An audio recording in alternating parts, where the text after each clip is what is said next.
একদিন কি হলো জানো?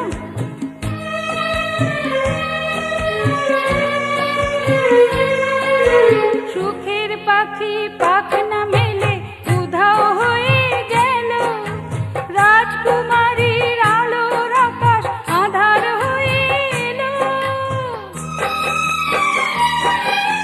প্রাণের চেয়ে প্রিয় যেজন মনের কবি সে হঠাৎ যেন ভুলে গেল রাজকুমারীকে। সুখের ঘর ভাঙলো তাদের, কেউ জানে না কেন। রাজকুমারীর গল্প